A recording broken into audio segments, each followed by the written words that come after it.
হযরত মুহাম্মদ সাল্লাল্লাহু আলাইহি সাল্লামের জীবনের শেষ মুহূর্ত। মুহাম্মদ সাল্লাল্লাহু আলাইহি সাল্লামের জীবনের শেষ মুহূর্ত চলছে।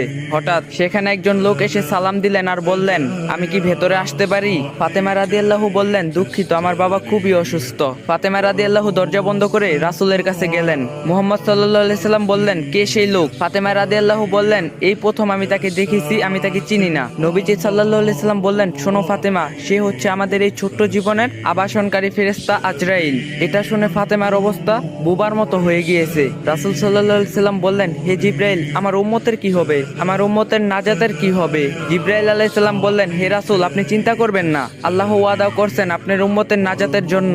মৃত্যুর ফেরেশতারা ধীরে ধীরে রাসূলের কাছে এলেন। জান কবজ করার জন্য মালাকুল মাউত আজরাইল আরো কাছে এসে ধীরে ধীরে রাসূলের জান কবজ করতে থাকলেন। পাশে দাঁড়িয়ে থাকে জিবরাইল। রাসূল সাল্লাল্লাহু আলাইহি ওয়াসাল্লাম বললেন গোয়ানির সাথে, ও জিবরাইল, এটা কেমন বেদনাদায়ক জান কবজ করা।